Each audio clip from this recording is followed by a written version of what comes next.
Buenos días, bienvenidos a una mañana de trabajo de biblioteca. Estamos muy contentos porque tenemos un invitado especial de una generosidad loable que ha aceptado trabajar con nosotros acerca de la traducción y lectura del seminario 15 de Lacan que nos ocupa este año en todas las bibliotecas de la ANEL. Haremos un evento a fin de año y este es un aporte valiosísimo. Traducir a Lacan como lee un traductor. Hacemos cada vez una biblioteca, la Biblioteca de Orientación Lacaniana.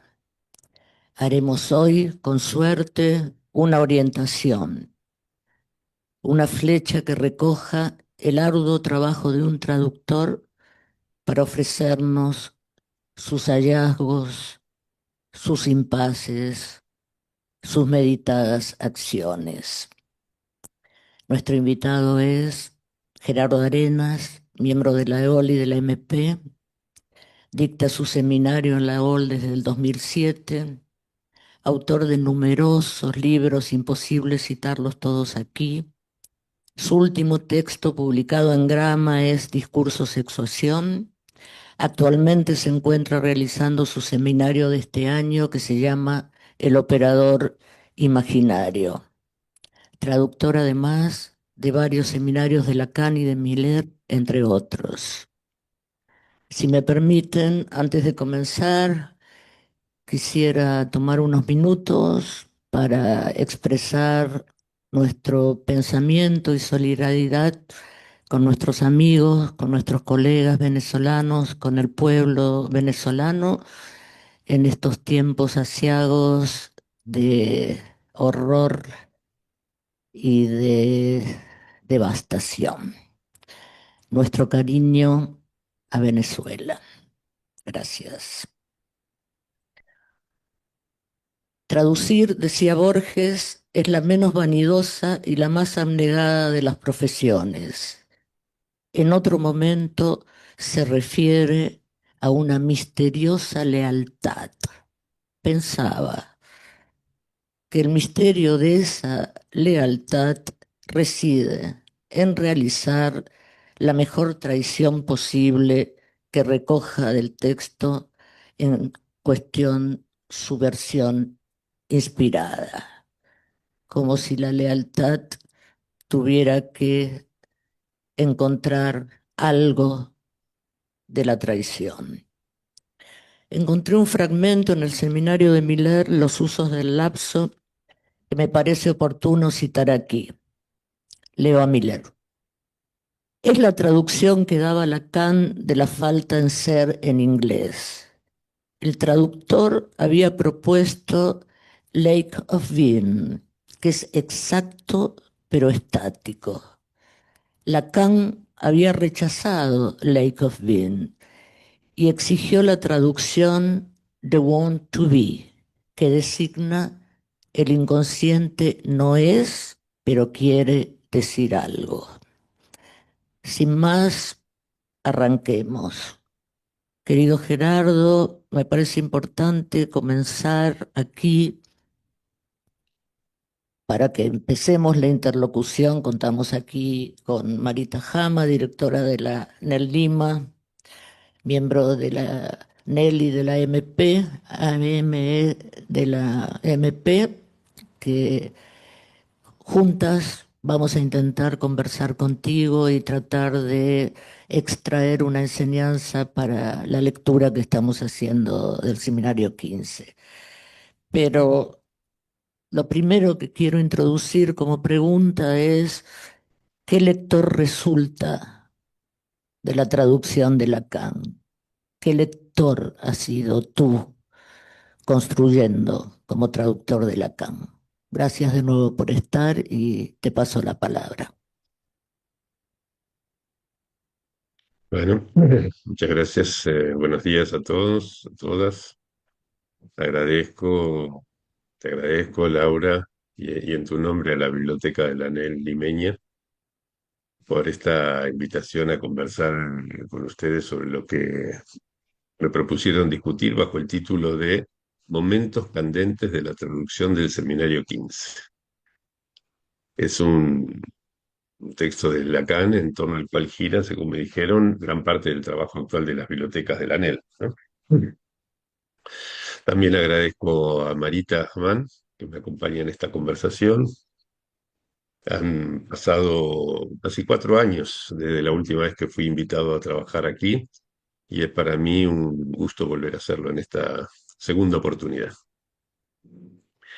Eh, el interés que, según Laura me transmitió, estuvo en la base de esta invitación es el de abordar este seminario a partir de los impases y de los hallazgos de mi trabajo como traductor de este volumen y también como uno de sus lectores, con el fin de que eso nos permita detenernos en algunos de sus detalles, sean divinos o no, me dijo. Por lo tanto, no pretendo extenderme demasiado, sino más bien abrir unas cuantas vías de llegada al texto que sirvan para dar pie a un intercambio. O sea, pretendo que esto sea, lo que yo planteé, sea como el aperitivo y que el plato principal sea una conversación. Dado el sesgo personal con que se espera que enfoque este trabajo, comenzaré por contarles una breve historia. Mi tarea como traductor de Lacan comenzó de manera no oficial hace unos 20 años. Cada vez que estaba abocado a alguna tarea de enseñanza, que en esa época tenía muchas, me encontraba con versiones castellanas de sus escritos, seminarios o conferencias, y en el caso en que esas versiones me parecieran de calidad dudosa, que yo tuviera discrepancias respecto de algunos criterios de traducción, prefería, ya de esa época, tomarme el tiempo de hacer una nueva traducción para luego hacerla circular discretamente entre mis alumnos. Prefería eso antes que perder el tiempo indicando las, eh, las correcciones que yo haría a un texto que no me resultaba convincente, ¿no? Es una costumbre que me tomé desde hace tiempo. Años después recibí la invitación para llevar a cabo la primera traducción oficial, ¿sí? Se supo que yo hacía esto, me invitaron a hacer una traducción oficial, que es la de ese librito de bolsillo que seguramente conocen, que incluye el mito individual del neurótico, ¿sí? De esa colección de libros de bolsillo, que además tiene otras dos intervenciones orales de Lacan, ¿no? Esto fue, si mal no recuerdo, en el año 2009, más o menos, ¿sí? O sea, ya hace bastante tiempo. Y estimo que, grosso modo, ya llevo publicada unas 2000 páginas de traducciones de Lacan.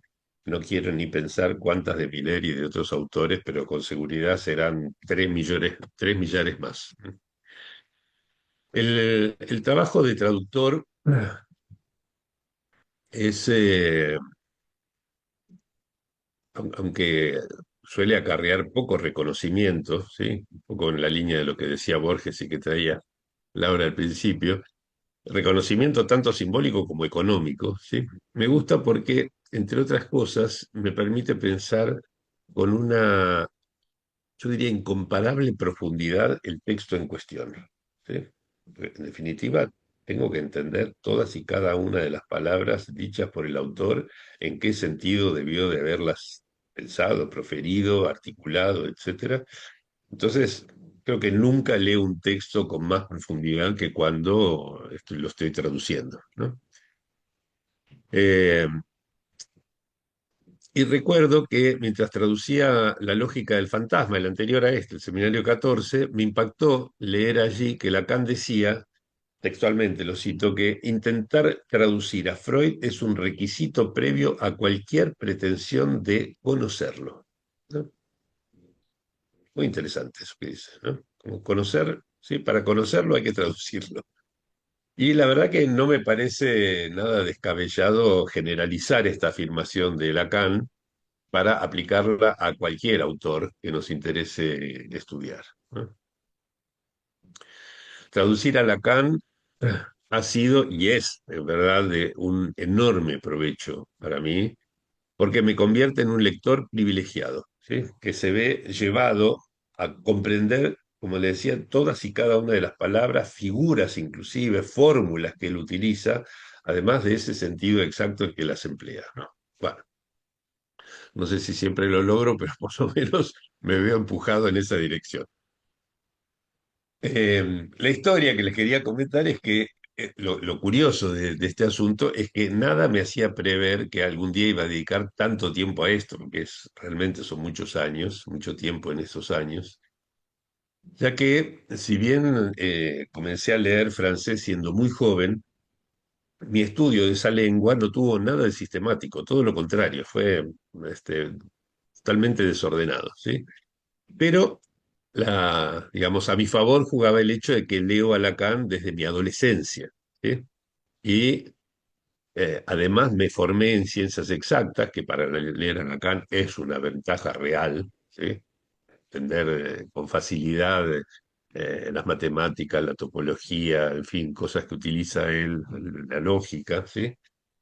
Y por otra parte, tengo mi Santón, ¿sí? Hablo ahí un poco más íntimamente, pero tengo un Santón que incluye la acribia, ¿sí? La meticulosidad en la lectura, en la escritura, como componentes de lo que para mí es mi principal goce de la vida, ¿sí? Así que estas tres cosas conjugadas, ¿no? Digamos, la lectura del francés desde joven, la leer a Lacan desde más joven todavía, y haberme formado en exactas, además de tener este santón así meticuloso, me dieron, por así decir, cierto terreno fértil como para después dedicarme a esto, ¿no? Además me pasa, una vez que me pongo a hacer una traducción, soy muy humilde en cuanto a los criterios de traducción, ¿sí? Si tengo dudas respecto de una palabra o de una expresión, yo enseguida la planteo en uno o dos foros de traductores, ¿sí? En los que soy miembro, ¿sí? Y en caso de que la duda persista, suelo tener la opción de discutirlo con Graciela Brodsky, que ha revisado muchos de mis trabajos, tal vez la mayoría, ¿sí? Ella aparece como revisora de la traducción en muchos volúmenes, ¿no? De Lacan y Melier, sobre todo. Este, de hecho, voy a comentar un poco cómo es el estilo de trabajo cuando la tengo a Graciela como interlocutora, ¿sí?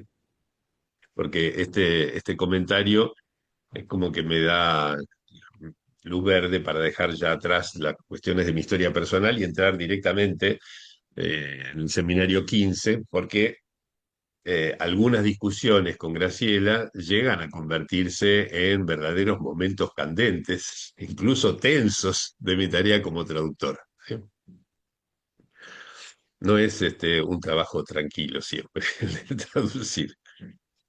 Por lo general, ella y yo operamos como un equipo, ¿sí? Que mediante tanteos sucesivos busca una solución que los dos consideremos óptima para el pasaje en cuestión, ¿sí? O sea, eh, no hay una competencia a ver quién traduce mejor alguno, ¿no? Sino hay una colaboración, más bien, ¿sí? A ver, una complicidad, ¿sí? Para ver cómo se llega a lo más similar a lo que podría pensarse como el sentido de la frase del original, ¿no? Cosa que es, la verdad que es una maravilla porque me ha ocurrido en otras ocasiones de tener que trabajar así en colaboración con el traductor, revisor de la traducción, y hay algunas personas que consideran eso como si fuera una competencia, como si consideraran que sugerir un cambio en la traducción fuera desautorizar al que hizo la primera versión o lo que sea. Me parece problema narcisista estúpido realmente cuando se trata de hacer una traducción con revisión, ¿sí? O los que se revisan a sí mismos, por ejemplo, ¿no? Que figuran traducción fulano, revisión de la traducción el mismo fulano, ¿no? Bueno, qué sé yo. No, Bueno, yo creo que es mucho mejor trabajar con alguien con quien uno pueda discutir, debatir, tener criterios diferentes, lecturas diferentes, etcétera, porque eso enriquece mucho el trabajo, por más que lo pueda hacer lento, etcétera. Pero yo en ese sentido digo, tengo esa humildad de que si encuentro que la otra persona me propone algo que considero mejor que mi traducción, mejor, buenísimo, va a salir más lindo el producto, ¿no? Este, pero lo cierto es que hay ocasiones en las cuales la colaboración se convierte en una especie de tironeo entre opiniones divergentes y no negociables, ¿sí? A veces pasa eso. Le voy a dar dos ejemplos que tienen además el atractivo adicional de permitirles vislumbrar, eso espero por lo menos, el nivel de minuciosidad con que se efectúa el trabajo, ¿sí? Por eso los traigo, digamos, más que por las anécdotas, para que pesquen un poco con qué nivel de detalle se trabaja en esto, ¿no? Si ustedes, por ejemplo, abren en la página 19, el seminario 15, ¿no? Siempre que de ahora en más, cuando refiere a una página, voy a estar hablando siempre de la versión castellana, ¿no? Que supongo que todos tienen. Si abren ahí en la página 19, van a hallar un párrafo que termina con estas palabras, textualmente. Dice, no es exactamente lo que el vulgo podría pensar a primera vista. ¿Sí? No sé si lo localizaron quienes tienen el seminario a mano, ¿sí? El párrafo termina diciendo así, no es exactamente lo que el vulgo podría pensar a primera vista, ¿sí? La expresión que aquí aparece como el vulgo, ¿sí? Tradujo aquí una famosa locución francesa que es un grand peuple, ¿sí? Empleada por Voltaire para, creo que es una obra que se llama Edipo, ¿sí? Edipo, ¿sí? Es una expresión que usa Voltaire para referirse a la credulidad del vulgo, ¿sí? O sea que el vulgo, digamos, suele ser crédulo, ¿sí? Ese es el contexto en el cual se originó la frase de Voltaire y luego la lengua francesa lo generalizó a partir de ese texto de Voltaire con el mismo sentido. O sea, cada vez que se usa la expresión un grand peuple, ¿sí? Se entiende que se habla del vulgo en el sentido de la credulidad del vulgo, ¿sí? No es cualquier aspecto del vulgo, no es que sean groseros, por ejemplo, no es que sean maleducados, sino el aspecto crédulo del vulgo, ¿sí? Yo en ese contexto habría querido insertar una nota al pie que explicara esto, ¿sí? Tenemos tendencias un poco o contrapuestas con Graciela. Ella quiere evitar lo más posible las notas al pie. Yo como trato de ser fiel dentro de mi tradición de traductor, si hay un pequeño matiz de diferencia, enseguida me gustaría poner una nota al pie. Bueno, siempre negociamos, llegamos a algún acuerdo. Yo hubiera querido ahí poner una nota al pie que explicara esto, ¿sí? O directamente, por ejemplo, habría podido traducir Enfant Peuple como los crédulos, ¿sí? Los crédulos, no es exactamente lo que los crédulos podrían pensar a primera vista, podría haber puesto ahí al final del párrafo, ¿sí? Pero Graciela observó que vulgo remite a ignorancia y que el ignorante es crédulo, ¿no? Bueno, eso me convenció en su momento. Y por eso en el libro ustedes leen que dice el vulgo, ¿sí? Sin embargo, después caí en la cuenta de que hay ignorantes que son incrédulos, ¿sí?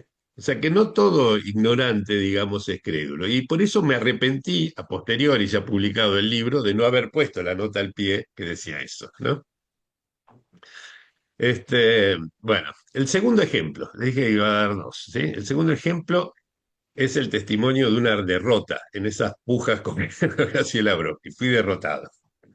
Eh, la página 177, para los que tienen el libro ahí a mano, pueden leer en algún lado, no me anoté en qué parte del párrafo, qué párrafo estaba. Lo voy a agarrar, a ver si los ayuda a localizar. Página 177. Este, Es el penúltimo párrafo de la página, 3 renglones antes de que termine, ¿sí? Habla de resistencias articulares en ese. antepenúltimo renglón, ¿sí? Eso, lo que dice allí es perfecta traducción del original francés, ¿sí? Que a mi entender carece completamente de sentido. ¿Sí? O sea, lo que dice en francés, résistance articulaire, ¿sí? Es perfectamente traducido por lo que dice ahí, resistencias articulares, pero no tiene para mí el más mínimo sentido, ¿sí? Eh, Lacan está comentando la incomodidad que genera, les pongo el contexto, ¿sí? Que genera en cierto orden de estudios filosóficos cualquier articulación precisa de la lógica, a tal punto que, cito textualmente, el intento de introducir la lógica en los cursos impuestos por el plan de estudios, bla, bla, bla, filosófico, parecería una ambición de tecnócrata, ¿sí? Y en ese momento viene lo incomprensible, ¿sí?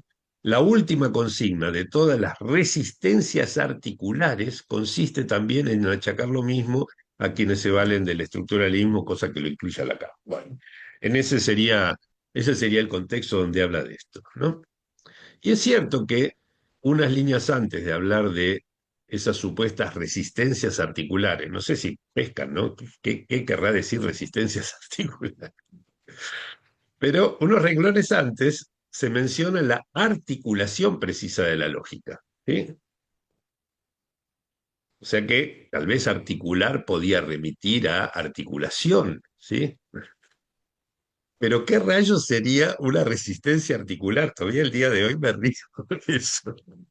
Bueno, mi impresión, ¿sí? Dado que allí Lacan habla dos veces seguidas, ¿sí? En ese párrafo, ¿sí? Dos veces seguidas de unos planes de estudios refractarios a aceptar la lógica, porque es eso lo que está diciendo, ¿sí? Los planes de estudio de la filosofía no aceptan que se incluya la lógica en el plan de estudio, ¿no? Que debería estar en psicología, por lo menos, para que los psicoanalistas estuvieran un poco más duchos en la lógica. Pero bueno, como él habla dos veces seguidos de esos planes de estudio refractarios a aceptar la lógica, yo pienso que él debe de haber dicho resistencias curriculares, no articulares. ¿Sí? O sea, la resistencia a incluir la lógica en el currículo de filosofía. Eso sí tiene sentido y es de lo que viene hablando. ¿Sí? De modo que conjeturo que habría una errata en la transcripción original. Siempre se encuentra cuando uno está este, eh, ¿cómo decirlo? Cuando uno está traduciendo con ese nivel de detalle, uno muchas veces encuentra erratas en el original. De hecho, hemos corregido muchas veces erratas del original, ¿sí? Porque todo el mundo tiene erratas en una publicación. Este, pero no logré convencer de eso a Graciela Franchi, que es la que tiene la decisión final de cómo va a quedar el texto, ¿sí? Lo que en los cineastas se llama el final cut, ¿no? El corte final, digamos, la edición final. Ella tiene la decisión final, tuve que darme por vencido, pero pese a eso, en mi versión, en mi versión publicada, taché articulares y puse curriculares. Bueno, este, por supuesto que no siempre, ni mucho menos, encuentro un franco rechazo cuando se trata de la delicada cuestión de corregir el texto original, que es muy delicada realmente, ¿no? A veces incluso hemos tenido que consultar con Miller, que en ocasiones incluso ha llegado a responder, no siempre, la mayoría de las veces no responde, pero en algunas ocasiones lo ha hecho, y ha aceptado las correcciones propuestas. En este seminario, por ejemplo, logré el acuerdo de Graciela en unas cuantas ocasiones, ¿sí? Por ejemplo, por si les interesa, esto lo están grabando, o sea que no necesito ir lento con los números, pero hay dos palabras alemanas que están mal escritas en las páginas 31 y 139, ¿sí? Hay cuatro fórmulas un poco incorrectas en las páginas 157, 172 y 186, y en esta última página, 186, además, hay un símbolo que está mal escrito y una figura incorrecta en el original. Y por último, corregí también tres referencias erróneas en las que están ahora en las páginas 252, 253 y 257, ¿no? O sea, hubo varias cosas que pudimos, erratas del original, que pudimos resolver para la versión castellana, ¿sí? Pero por supuesto, Esto no significa que el texto resultante en castellano sea perfecto, ni mucho menos, ¿sí?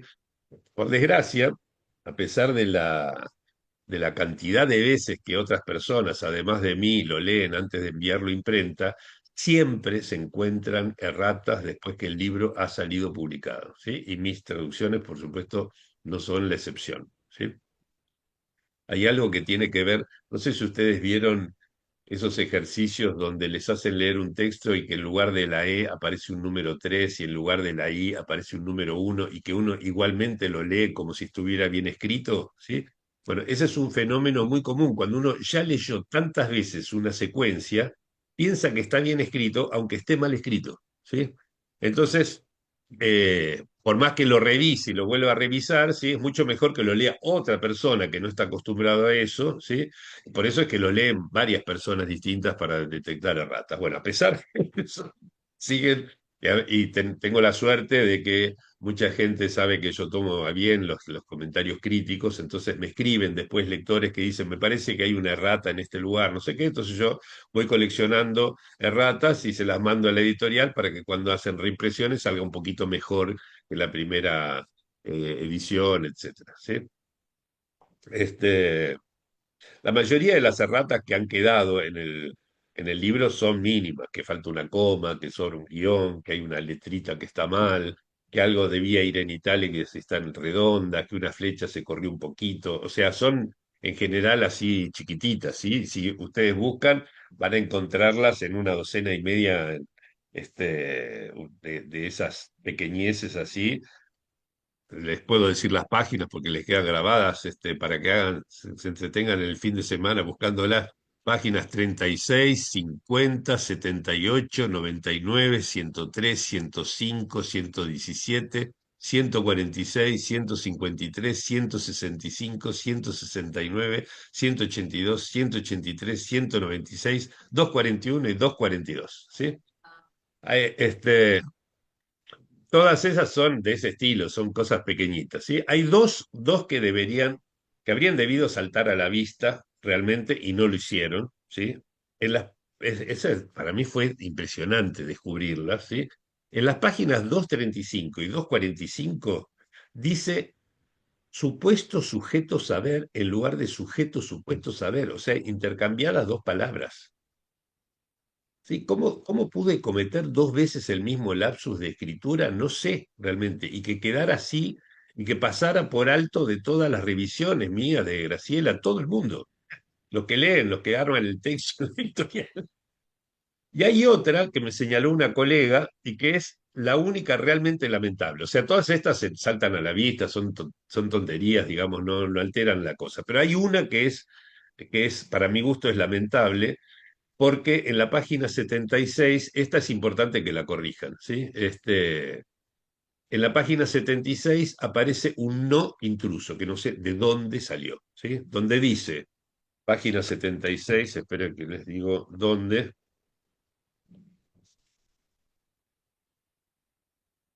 eh, Al principio, ¿sí? De esa página, el primer párrafo, ¿sí? Dice, un acto está ligado a la determinación del comienzo y muy en especial cuando no es necesario hacerlo porque precisamente no lo hay. Hay un no de más. ¿Sí? Debería decir cuando es necesario, ¿sí? Lo cual invierte el sentido de la frase, ¿sí? Hay que tachar ese primer no que aparece allí.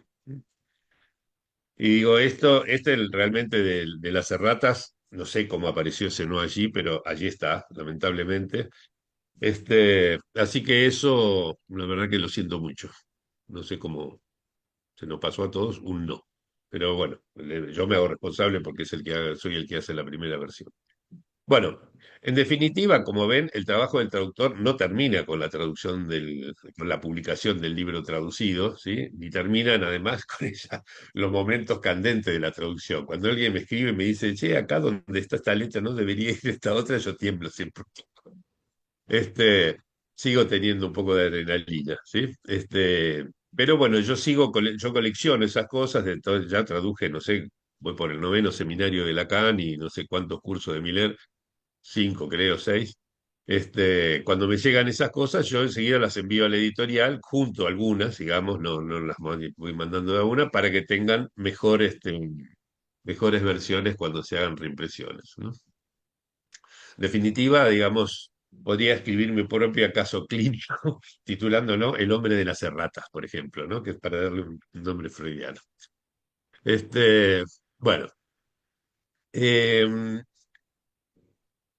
agrego ahora dos comentarios relativos a una regla que el traductor debería respetar sin excepción. Al abordar una cita, o sea, cuando el texto contiene una cita, ¿sí? Buscar la fuente original y traducirla desde allí. O sea, no traducir desde la cita de la cita, digamos. ¿Está? Esto me permitió, entre otras cosas, reelaborar un párrafo que en el original era muy difícil de entender porque no estaba claro qué partes correspondían al autor citado, era un tal Flournoy, y cuáles contenían comentarios interpolados por Lacan. ¿Sí? Es un párrafo que está en la página 33. ¿Sí? Ese párrafo, respecto del original, se distancia bastante y está mucho más claro que en el original por haber ido al original y traducir directamente. Si no se produce, no sé si existe allí en Perú el juego del teléfono descompuesto, ¿no? Donde uno le dice al otro una palabra que al oído y que el otro lo entiende y se la pasa al siguiente y va deformando la palabra o la frase hasta que la versión final ya no se parece en nada al original. Bueno, cuando uno hace cita, traducción de una cita, digamos, está haciendo un trabajo de ese estilo y conviene ir a la fuente original, traducir de ahí directamente y no quedarse con traducción de la versión citada. También esa regla me sirvió para evitar que se acumularan errores por traducir una traducción. Eso es peor todavía. Traducción de traducción es peor que los efectos que se producen, ¿sí? Porque en la página 45 de este seminario hay un pasaje en el que Lacan traduce improvisadamente, o sea, mientras está dando su clase, un artículo de Fenikel que está en inglés, cuyo original seguramente había sido escrito en alemán, ¿sí? Entonces yo lo traduje directamente del inglés, ¿sí? Y al hacerlo noté que Lacan, en vez de traducir el término used, ¿sí? Por utilizadas, ¿sí? Término inglés, used, ¿sí? Por utilizadas, había vertido el término como mise en valeur, ¿sí? Es decir, realzadas, ¿sí? Lo cual distorsionaba el sentido del pasaje, ¿sí? Yo puse utilizadas, ¿sí? Eh, Durante el proceso de traducción hubo además momentos divertidos, no solamente tensos, ¿sí? Hubo momentos divertidos, realmente, como el de traducir en la página 160 el apócope en francés M, ¿sí? Que es apócope de emmerdeur, ¿sí? Por el apócope rompepelotas, que es la traducción literal, supongo que se dice así, rompepelotas, ¿no? Para alguien muy molesto, también allí, que yo estuve averiguando en varios países que se utilizaba la expresión rompepelotas, ¿no? Que es la traducción exacta de MFDA, ¿no? Bueno, o por ejemplo, crear en la página 38 del seminario 15, que tuve que crear un neologismo para traducir un neologismo. Eso es otra regla que debemos respetar los traductores. No se puede traducir un neologismo por algo que no sea un neologismo, ni tampoco un término común por una expresión neológica, ¿sí? Por ejemplo, no sé, Lacan escribe en el seminario 19 Yatlán, ¿sí?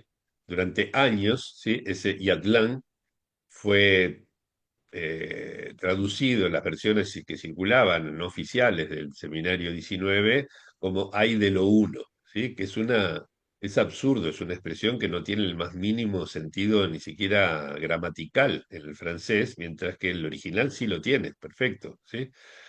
Y cuando traduje el 19, que fue el primer seminario que traduje de Lacan, puse la expresión ayuno, ¿sí? Todo junto, ¿sí? Que para traducir un neologismo que iba todo junto, ¿sí? Eh, Bueno, esas son cosas que me parece hubo que romper con una tradición de traducir como hay de lo uno que no tiene ni pies ni cabeza, ni además respeta el sentido original de lo que dice Lacan. Bueno, acá me divertí con una que tiene menos trascendencia, digamos, pero Lacan usa un neologismo que es déconnaissance, ¿sí? En la página 38 lo traduje por tonteonocimiento en lugar de desconocimiento, ¿sí? Que sería méconnaissance, ¿sí? Tonteonocimiento por déconnaissance, ¿sí? Que es décon sería tontear, digamos, ¿no? Bueno, creo que puse una nota, me parece, a ver, en la 38. Este, no, no puse nota, pero es porque es exactamente, digamos, el juego de palabras, ¿sí? En este seminario, Lacan, la verdad que juega poco con la polisemia y con el equívoco, que a veces son las cosas que más dolores de cabeza nos causan a los traductores, ¿sí? Como traducir una polisemia, un equívoco, ¿sí? La única ocasión digna de mención aquí está en la página 95. Acá creo que sí puse, tuve que poner una nota al pie. Página 95. A ver,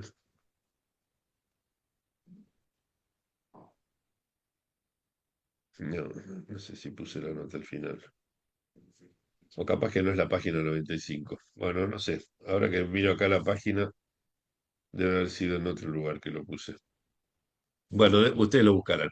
Hay una nota al pie donde aclaro algo de Fantasme de l'Origine, ¿sí?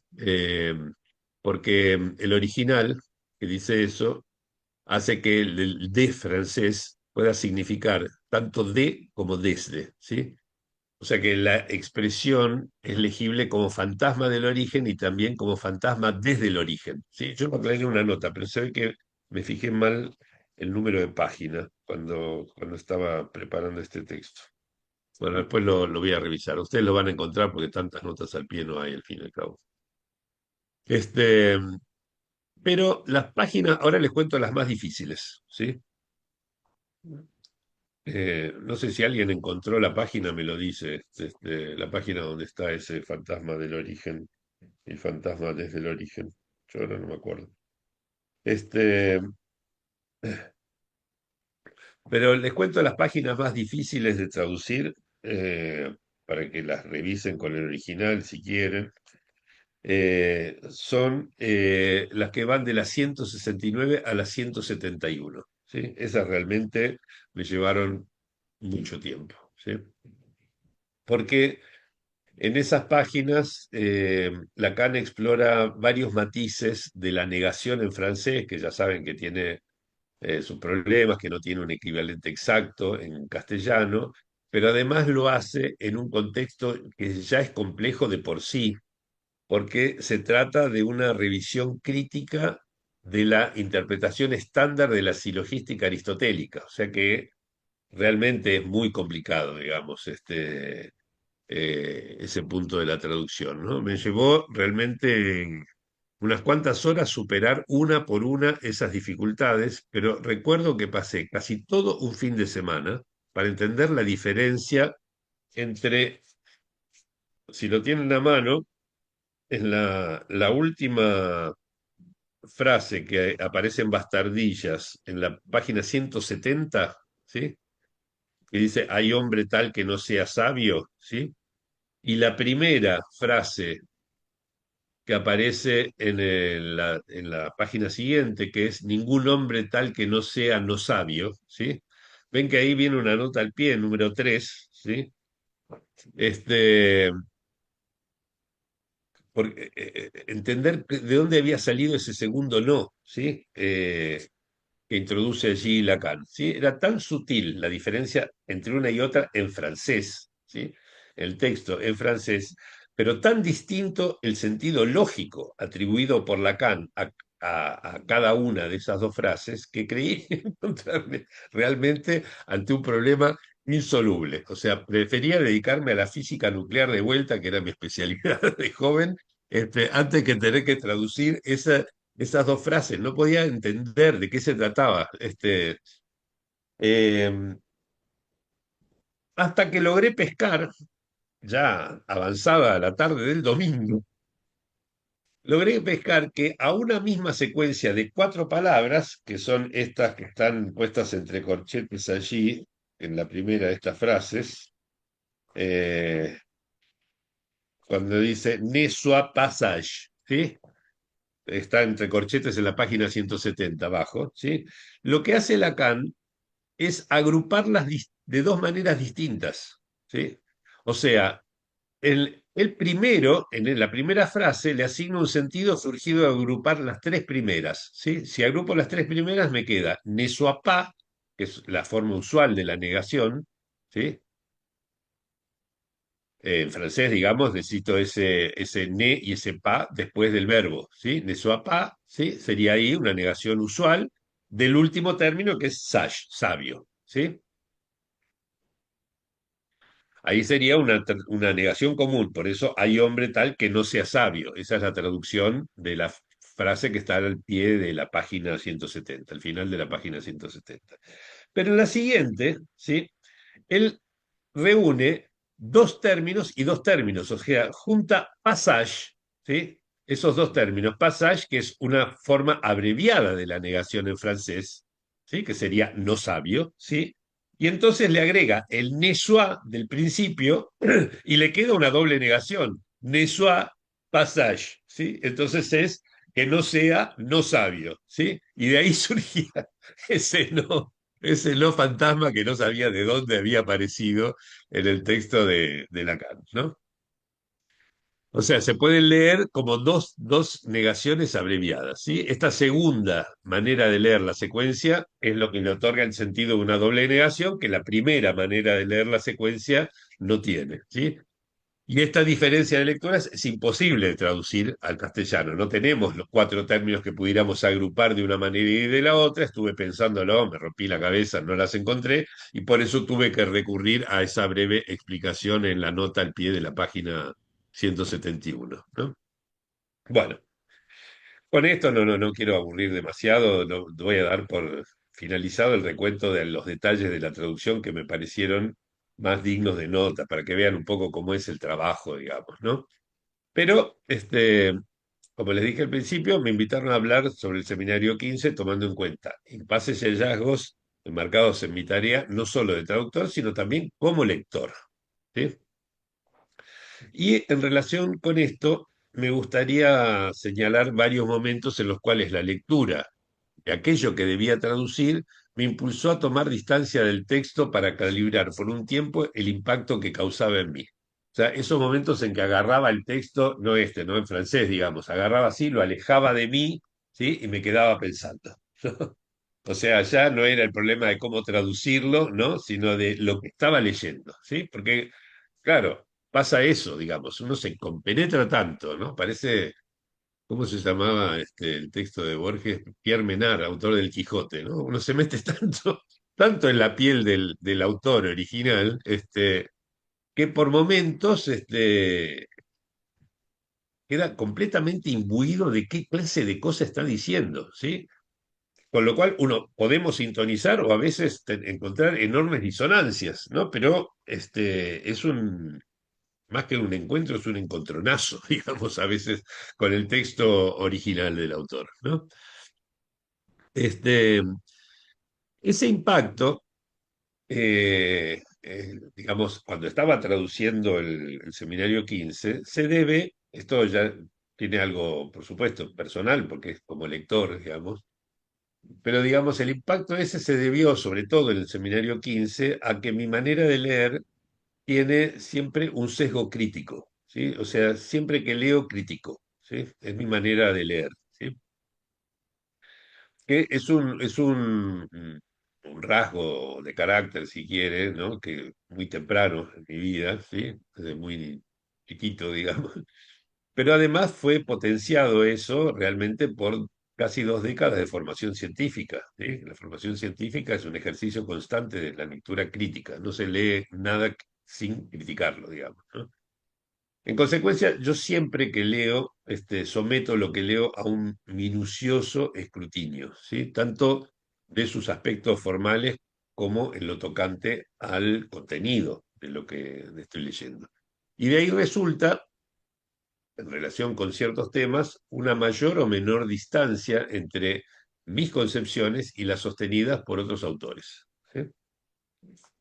Eso hace que mi posición relativa a los colegas y a las instituciones nunca sea cómoda, pero semejante incomodidad se ve compensada por el acicate constante que el debate y la argumentación me otorgan, ¿sí? Y ese estímulo me llevó a escribir millares de páginas en las cuales cierta originalidad no suele estar ausente. O sea, como decía Laura al principio, escribí un montón de cosas, artículos, libros, etcétera, y sigo haciéndolo, y eso no es solamente porque me gusta escribir, sino porque encuentro mucho material sobre lo cual trabajar a partir de debatir con todos los autores, ¿sí?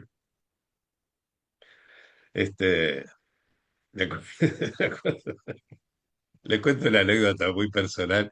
Yo me analizaba con Miller y estaba hablando algo sobre ese rasgo de carácter, ¿sí? Entonces, en una sesión tirado ahí en el diván, le digo, bueno, yo discuto con Freud, discuto con Lacan, discuto con usted, discuto con todo el mundo.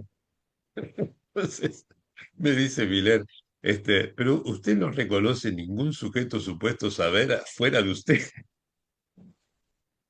Y yo le digo, si no reconociera ningún sujeto supuesto saber, ¿qué estaría haciendo en el diván? ¿No? Parecía un chiste realmente, un gag para hacer sobre el escenario. No, pero realmente fue muy graciosa esa sesión. Pero sí, efectivamente, es lo que le recomienda Lacan, ¿no? Suponer que exista en ningún lado un sujeto supuesto saber Gerardo, y mantener abierto siempre el debate, ¿no?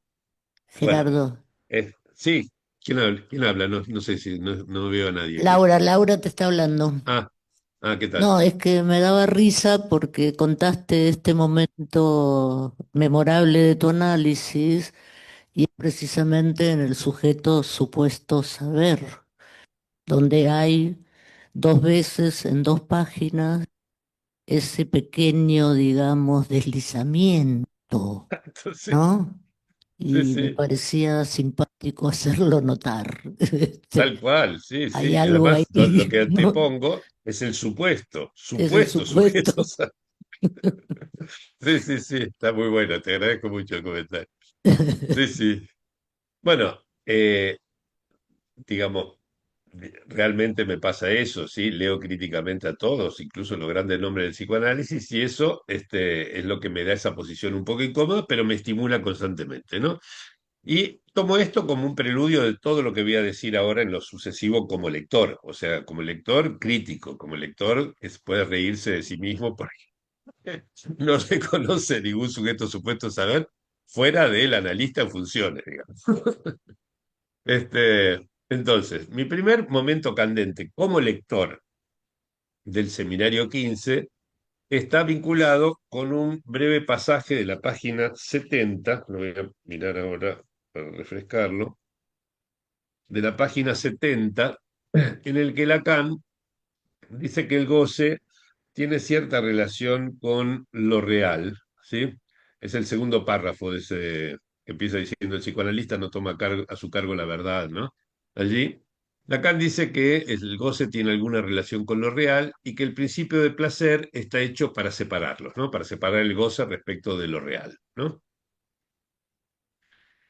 Este, lo primero que pensé, ese fue el primer momento, digamos, lo recuerdo bien, en el cual tomé distancia del libro y me quedé pensando, ¿sí?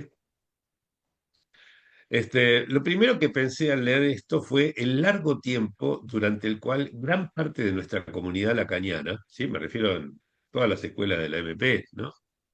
Incluso desde antes que existiera la ANEL ya veníamos hablando de esto, confundíamos e incluso identificábamos goce y real, como si fueran la misma cosa, como que el goce y lo real eran lo mismo, ¿sí?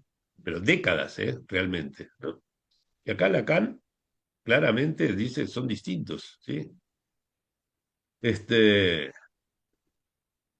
entre ambas cosas muestra que hay una relación que lejos de ser de equivalencia es de separación, por lo menos de separación posible, por lo tanto son distintos, ¿sí? Pero además, esta separación sería, según lo que dice aquí, ¿sí? sería el producto del principio de placer. ¿Sí? Y tal vez algunos de ustedes sepan que hace ya una década más o menos que presenté una argumentación que me llevó a concluir que ese principio de placer es ¿sí? Un error de Freud, y que no basta con corregirlo apelando a cierto más allá, como lo hizo Freud en 1920, sino que deberíamos erradicarlo de toda consideración seria de la economía de los modos de gozar. ¿Sí? Ven cómo tengo el tupé de criticar a Freud, por ejemplo. ¿Sí? Este, he escrito libros al respecto, inclusive hice un tour que quise llevar a Lima, al final no se pudo hacer una presentación en Lima de esta argumentación, pero tuve la intención, me acuerdo haber hablado con Marita en algún momento en unas jornadas de la IOL, bueno, al final no se concretó eso, pero digamos, presenté en diversos lugares de nuestra comunidad esta argumentación porque me parecía importante trabajar las consecuencias de erradicar el principio del placer en lugar de mantenerlo con la corrección de 1920. ¿Sí? Entonces, volviendo al planteo que Lacan hace aquí, ¿sí? Donde dice que el principio de placer es lo que separa el goce y lo real, ¿sí? Lo que me quedé pensando es que ninguna operatoria sería necesaria para separar goce y real una vez que 6 años después, en la tercera, 6 años después de este seminario, ¿no? En la tercera, él mismo, Lacan, presenta esa economía de los goces, ¿sí? Y esto implica, retroactivamente, que tampoco habría sido necesario recurrir aquí al bendito principio de placer para hacer esa separación. Porque en la tercera, si ustedes tienen presente la economía de los goces que plantea Lacan en la tercera, ¿sí? Goces hay de tres tipos, ¿sí? Que contengan lo real hay solamente dos, y claramente goce y real no se confunden. ¿Sí? O sea que no es necesario invocar ningún principio de placer para separar goce y real, como Lacan pretende argumentarlo aquí. ¿Sí? Entonces fueron dos momentos que como lector, ¿sí? Me vi confrontado con algo, en fin, qué sé yo, uno que me concernía por yo mismo haber estado durante décadas confundiendo goce y real, ¿sí? A pesar de haber sido el segundo traductor del texto de la tercera, para la revista La Cañana, y después volvió a salir en el libro en los confines del seminario, ¿sí?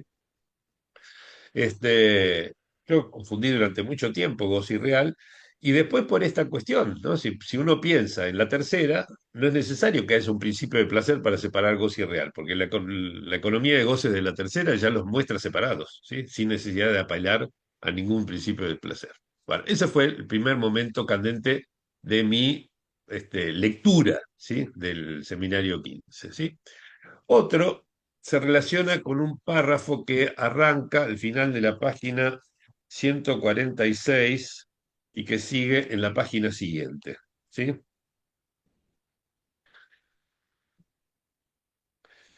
Eh, en ese párrafo, Lacan eh, dice que, al comienzo del párrafo, dice que para Freud la libido es masculina.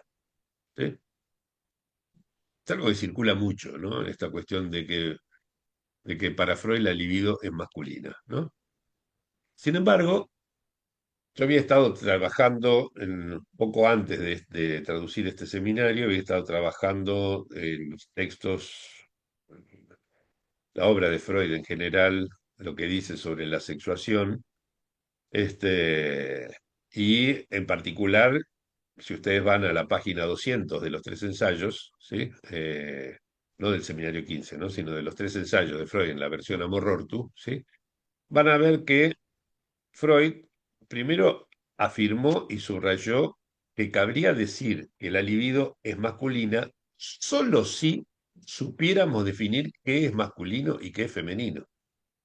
¿Sí? O sea, Freud no lo afirma, lo deja condicional. Si supiéramos definir qué es masculino y qué es femenino, en ese caso, solo en ese caso, cabría decir que la libido es masculina. Pero 10 años después, en esa misma página, ¿sí? Freud aclara en una nota que no sabemos cómo definir ambas cosas. Con lo cual, el razonamiento hipotético, si supiéramos decir que es masculino y que es femenino, recién allí podríamos decir que la libido es masculina, ¿sí? Eso elimina la afirmación, ¿sí? Porque no sabemos definir qué es eso. Y más adelante, una década más tarde, ¿sí? Incluso elimina el subrayado que había puesto en la versión original alemana del texto. ¿Sí? O sea, eso de que la libido es masculina, primero lo puso condicional y subrayado. ¿Sí? Luego dijo, esta condición no se cumple y luego le sacó el subrayado. ¿Sí? Y sin embargo, se sigue repitiendo que para Freud la libido es masculina, etcétera. ¿Sí? O sea, en otras palabras, digamos, Freud, a pesar de haber coqueteado algún tiempo con la idea de asignar un carácter masculino a la libido, nunca encontró la manera de sustentar esa peregrina idea por no saber cómo definir lo masculino. Tampoco lo femenino, por supuesto, ¿no? Menos aún. ¿Sí? Y lo curioso es que si siguen leyendo el párrafo de Lacan, ¿sí? En la página siguiente, al principio de la página 147, Lacan concluye al fin lo mismo que se deduciría de esto directamente de Freud, ¿sí? Porque dice que podemos calificar la libido como masculino, como femenina, como tengamos ganas, digamos, total, da lo mismo porque no sabemos lo que es masculino ni lo que es femenino, ¿no? Pero digo, esta asignación a Freud de que para Freud la libido es masculina no tiene sustento, realmente, ¿sí? Bueno, ya me acerco al final de lo que preparé para decirles, así dejamos tiempo para conversar, ¿sí? El siguiente momento candente, en mi experiencia lectora, ¿sí? Se relaciona con un pasaje de la página 214. Voy a buscar. De la página 214. Eh, el primer párrafo, ¿sí? Que arrancaba en la página siguiente, anterior, ¿sí? Y vuelve a tocar, seguramente me lo va a hacer notar otra vez, Laura,